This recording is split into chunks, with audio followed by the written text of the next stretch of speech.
Witam serdecznie. U mnie sobotni, chłodny poranek za oknami i czas na działania serowarskie. Dawno nie było filmów serowarskich, co wcale nie znaczy, że od tematu odszedłem. Powiem więcej. Bardzo, ale to bardzo intensywnie nad tematem pracowałem. Dużo się działo, dużo serów się zrobiło. Dużo doświadczeń nowych nabyłem i wiele rzeczy przećwiczyłem. Niniejszym ogłaszam, że filmy serowarskie powoli powracają i będzie ich na kanale jeszcze sporo. Najpierw musiałem naprawdę zgłębić tajniki domowego serowarstwa. Nie tego właśnie fabrycznego, nie tego jakiegoś bardziej takiego profesjonalnego, tylko udoskonalić to, co można zrobić w domu, najprostszym sposobem, najmniejszym zaangażowaniem środków i najmniejszym dosprzętowieniem. Oczywiście nie da się uniknąć niektórych sprzętów, jeżeli chce się jakiś poziom serowarstwa domowego wykonywać. Dzisiaj bardzo fajny twaróg smakowy. Ja pokazuję tylko kierunek, a podążając tym kierunkiem możecie sobie zrobić wiele różnych wariantów. 6 litrów mleka. Typowe mleko sklepowe, ale świeże. Nie UHT, tylko mleko oznaczone jako świeże. Przygotowane mam 2 łyżeczki soli i 1 łyżeczka pieprzu. Trzeba pamiętać, że sporo soli zostanie w serwatce. Nie wszystko będzie w serze. Wsypuję. Tu mam przygotowane pół grama bakterii do twarogu. Gdyby to było mleko zupełnie świeże od krowy, przepraszam, pieprz podrapał mnie w gardło, to można byłoby go nie pasteryzować i skorzystać z jego naturalnej bakterii, albo spasteryzować i użyć bakterie zewnętrzne. Ja daję zewnętrzne, teoretycznie powinno być ich trochę mniej, ale one u mnie w zamrażarce już jakiś czas leżą, więc 1 gram ponad dołożyłem, znaczy 1/10 grama, przepraszam. Bakterie troszeczkę mi w lodówce już w zamrażarce w zasadzie leżą, więc zakładam, że mogą mieć odrobinę słabszą zdolność, więc troszeczkę dosypałem. Podgrzeję całość do 40 stopni, w tej chwili mam 11. Przy 40 stopniach dodam bakterię, przykryję, zostawiam na 24 godziny do jutra. Dalsze działania będą jutro. I to na tyle. Zaczynam. -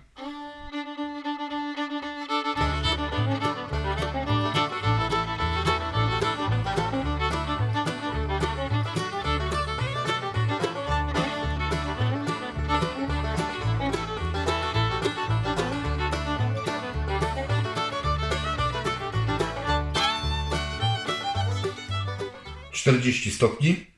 Rozsypuję bakterię na powierzchni, zostawiam na 2 minuty, wymieszam i odstawiam. Tutaj będzie się stało z boku w temperaturze pokojowej do jutra.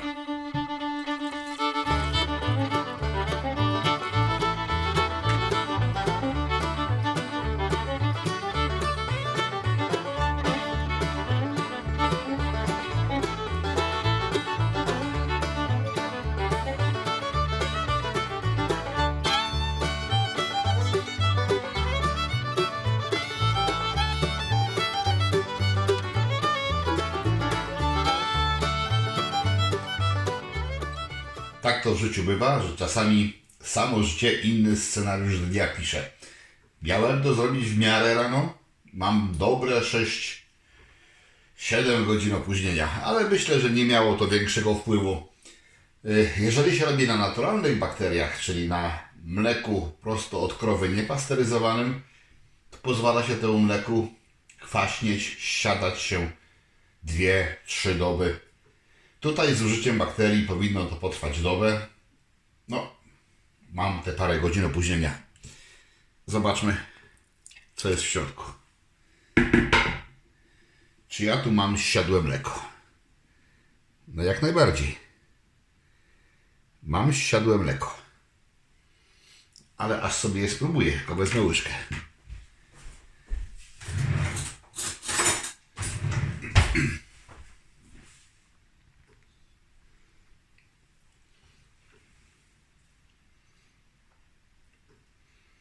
Wszystko jest ok. Poziom kwaskowości, wszystko jest dobrze. Połamię teraz to, czyli zrobię tak zwane podnoszenie kilka razy od dołu, żeby naruszyć strukturę. Rozpocznę powolne podgrzewanie do około 40 stopni. Spowoduje to, że zacznie się intensywnie oddzielać serwatka. Przełożę do klinków, powieszę, żeby odciekło. Jak tylko to intensywne odciekanie się za parę godzin skończy, to położę to na dechę i przycisnę, żeby zrobić takie typowe klinki. Co zresztą wszystko na kamerze pokażę.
Całkiem sporo mi tego wyszło.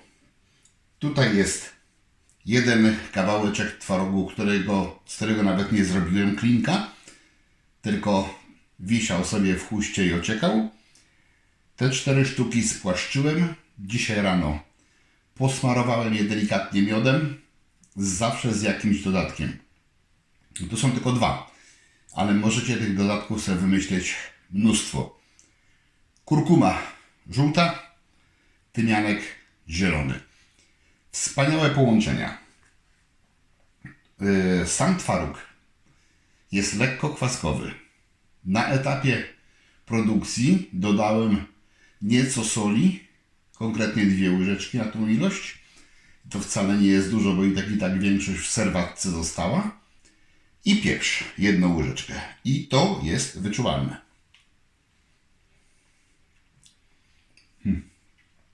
Wspaniale smakuje. Kwaskowość, delikatnie sól i całkiem wyczuwalny pieprz. Jeszcze troszeczkę.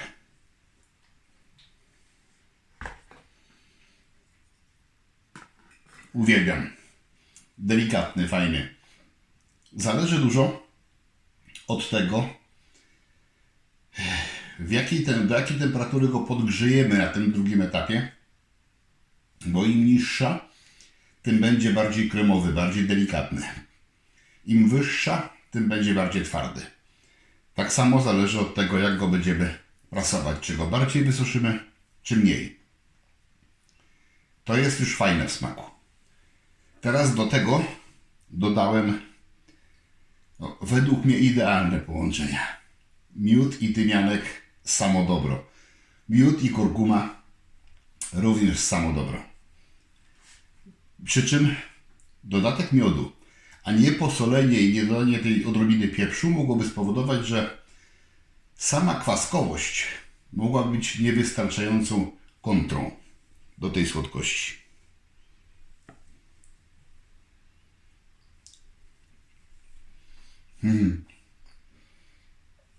Pychotka, o jakie to dobre. Aż by się chciało paluszki lizać. Bardzo ładnie pachnie, bo tymianek oczywiście ma bardzo charakterystyczny zapach. Miodem też. Rano posmarowane, twarożek delikatny, ten miód wsiąkł w niego. On jest teraz z zewnątrz, to wygląda na suche. Jak było widać na porannym smarowaniu, była to całkiem gruba warstwa miodu. Teraz ten drugi jeszcze kawałeczek.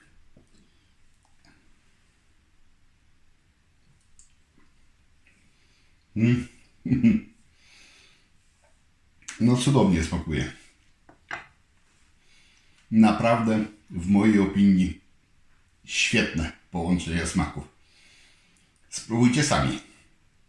Ja tą deskę teraz zabieram na stół. Każdy dostanie sobie jakiś nożyk, żeby odkroił tyle, ile chce. Jakaś lampka dobrego wina. I już późno, ale nie zamierzamy się wcześniej kłaść. Posiedzimy sobie trochę przy winku, przy dobrym domowym serku, twarożku w tym przypadku. Będzie fajnie, będzie zacnie, będzie swojsko i będzie domowo. Podobało się? Zapraszam na kolejne odcinki. Dajcie łapkę w górę, subskrybujcie, polecajcie innym i do zobaczenia. Smacznego Wam życzę. Na razie.